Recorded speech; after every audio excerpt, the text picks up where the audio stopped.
Hey there. Some of us have to deal with the very uncomfortable condition called acid reflux, or GERD, gastroesophageal reflux disease or disorder.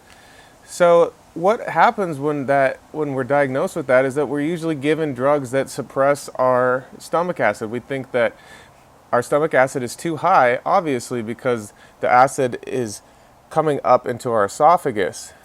So that would seem like a reasonable explanation, and so we take drugs that lower stomach acid. But what is actually much more common is that we have too low of stomach acid. And so when we start taking these drugs like PPIs, proton pump inhibitors such as Nexium or Prilosec, or we take regular antacids and we start suppressing that stomach acid, we can actually cause problems with our digestion.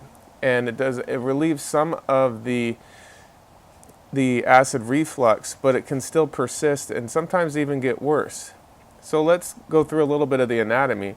So when food enters your stomach, at the bottom you have the pyloric sphincter, and then at the top where your esophagus meets your stomach, you have the lower esophageal sphincter.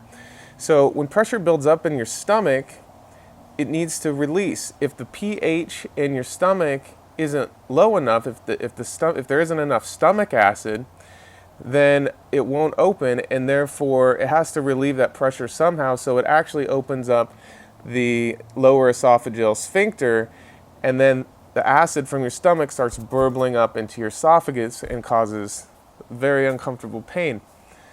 So when we take these PPIs, these Nexiums, and these Prilosecs, not only are we lowering our stomach acid, we're decreasing our body's ability to break down those foods, to digest them, especially the proteins.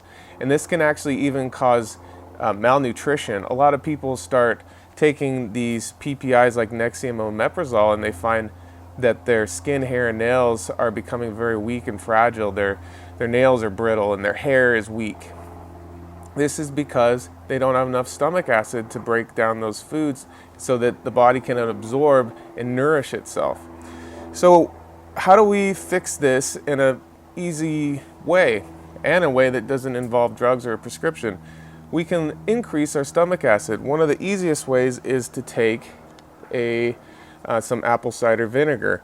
All you have to do, I would recommend Bragg's organic apple cider vinegar. You just take a teaspoon before your meal.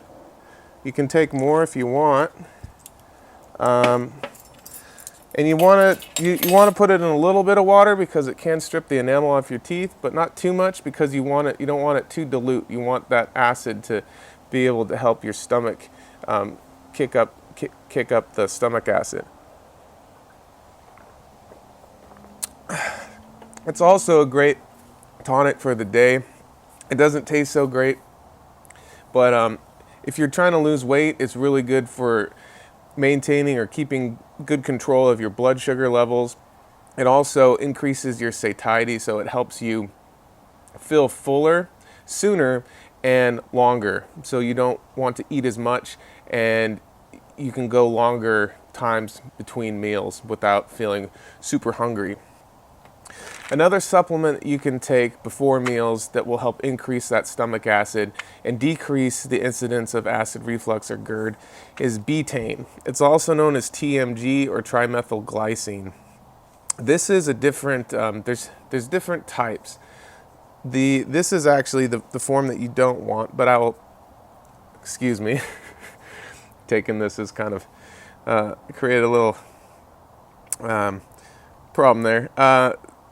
You want Betaine HCl, hydrochloric acid, and that's going to help stimulate your hydrochloric acid in your stomach. So easy solutions. So just remember that the majority of the time when you have acid reflux, it's not because your stomach acid is too high, it's because it's too low. And by bumping that up, you can not only get rid of the GERD or acid reflux, but you can also increase your digestion, and